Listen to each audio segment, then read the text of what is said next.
스바냐는 우상 숭배에 대한 하나님의 심판을 담고 있습니다. 그러면 동시에 그 하나님께서 사랑하시는 사랑의 메시지가 우리에게 담겨 있죠.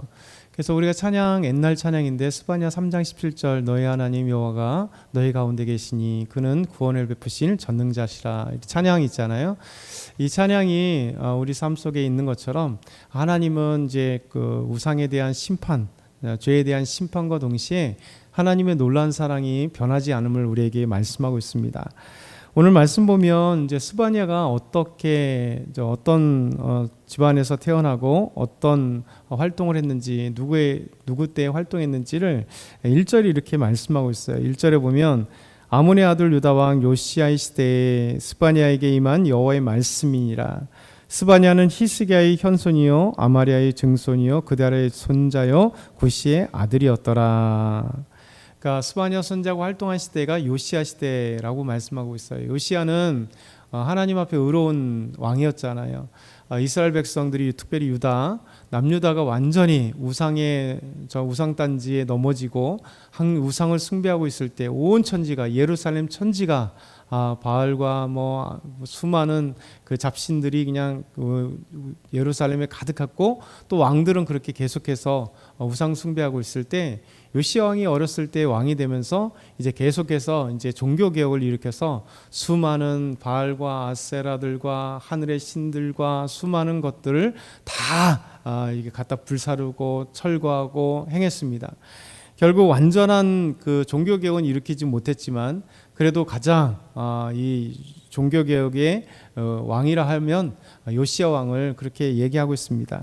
그래서 이 스바랴 선지자는 요시야 시대에 활동했던 선지자, 그러니까 요시야 왕이 종교 개혁을 일으키면서 동시에 우상에 대해서 함께 하나님이 어떻게 말씀하시는가를 함께 선포했던 선지자가 스바랴 선지자입니다. 근데 그 스바랴 선지자가 어떤 집안의 사람이냐면 히스기야라고 하는 남유다 왕의 가장 위대한 왕, 그 히스기야의 이 고손자라는 거예요. 그의 할아버지, 고조 할아버지가 히스기야 왕이다라는 거예요. 스바냐는 왕족이란 얘기죠. 왕족이면서 동시에 하나님의 말씀을 전하는 선지자라고 말씀하고 있습니다.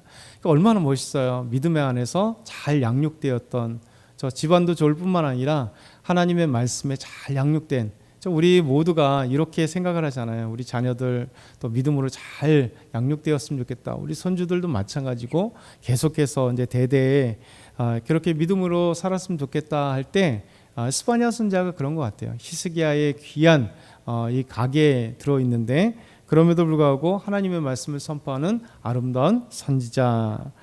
근데 두 번째, 오늘 마지막으로 스바냐 선지자는 하나님의 말씀, 하나님의 심판을 선포하게 됩니다. 그 심판의 메시지가 무엇인지, 그 이유가 무엇인지 한번 2절부터 6절까지 우리 천천히 같이 읽겠습니다. 시작. 여호와께서 이르시되 내가 땅 위에서 모든 것을 진멸하리라. 내가 사람과 짐승을 진멸하고 공중의 새와 바다의 고기와 거치게 하는 것과 악인들을 아울러 진멸할 것이라. 내가 사람을 땅 위에서 멸절하리라. 나 여호와의 말이니라.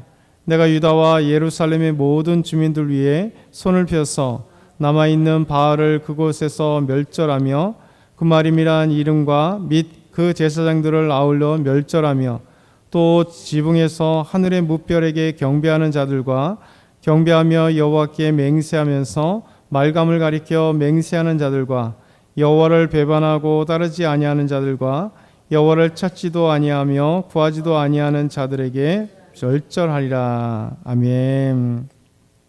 이 말씀 보면 우리가 네 가지로 한번 생각해 볼 수 있는데요.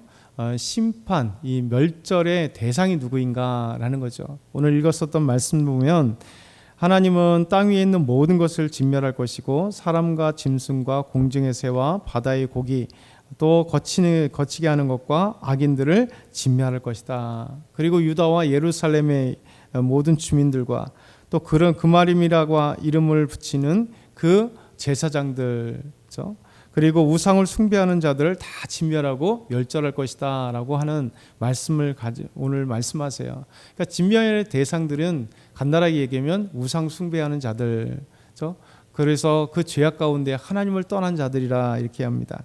그 이유가 무엇인가 하면 그 이유가 지금 금방 말씀드린 것처럼 우상을 숭배했기 때문에 그래요. 그래서 그마림이라고 하는 이 우상, 정확하게 무엇인지 모르지만 그 제사장들과 그리고 바알과 하늘의 무뼈를 경배하고 말감 신을 숭배하는 자들. 그러니까 바알은 우리가 너무나 익숙한 고대 이스라엘 백성들이 그 가나안 땅을 차지하기 전에 그 가나안 땅에서 섬겼던 주신, 그게 바알입니다.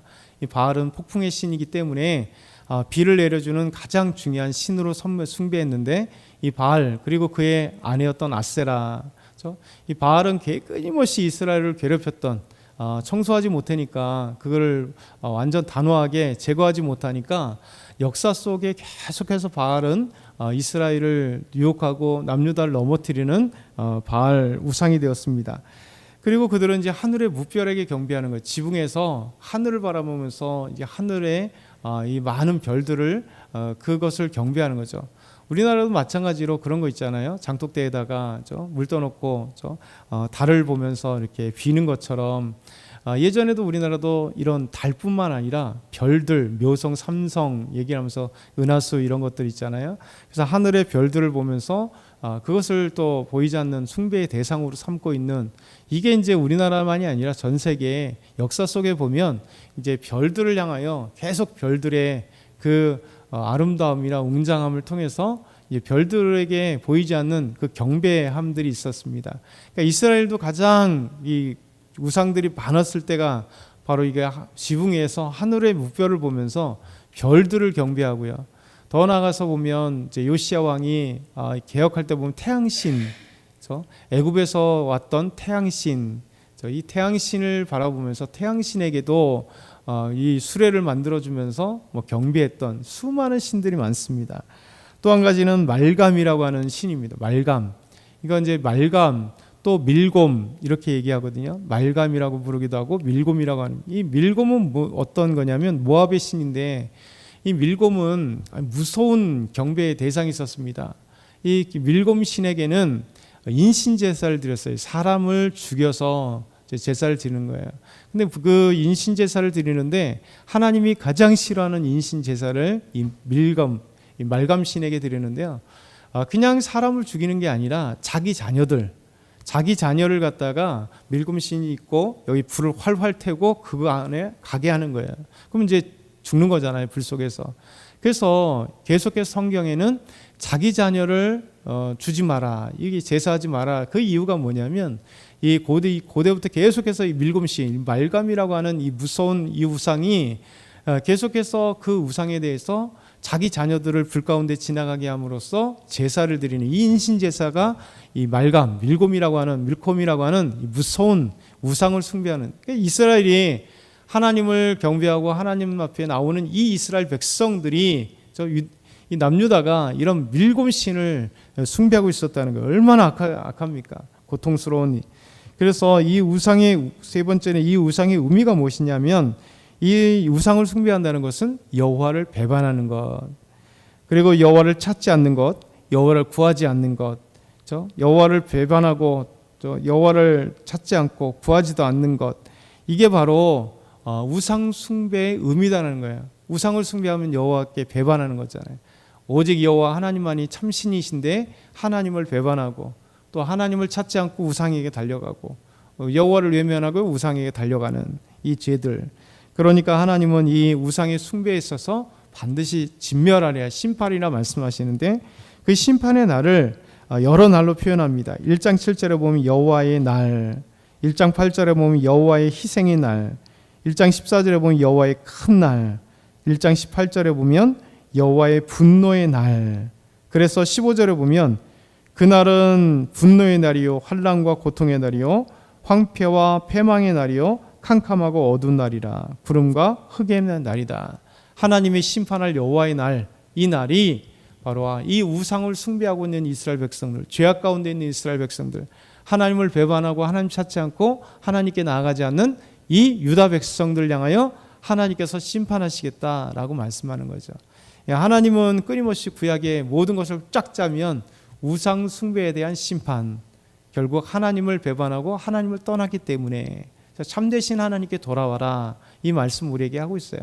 그래서 이 시대에도 우상은 참 많습니다. 우상은 단순하게 보여지는 게 아니라 우선순위를 삼고 있는, 하나님보다 우선순위를 삼고 있고 하나님에게 하나님만이 주실 거를 갖다가 바꿔서 이 우상이 줄 것이라고 하는 것으로 바꿔버리는 것이 우상일 수 있습니다.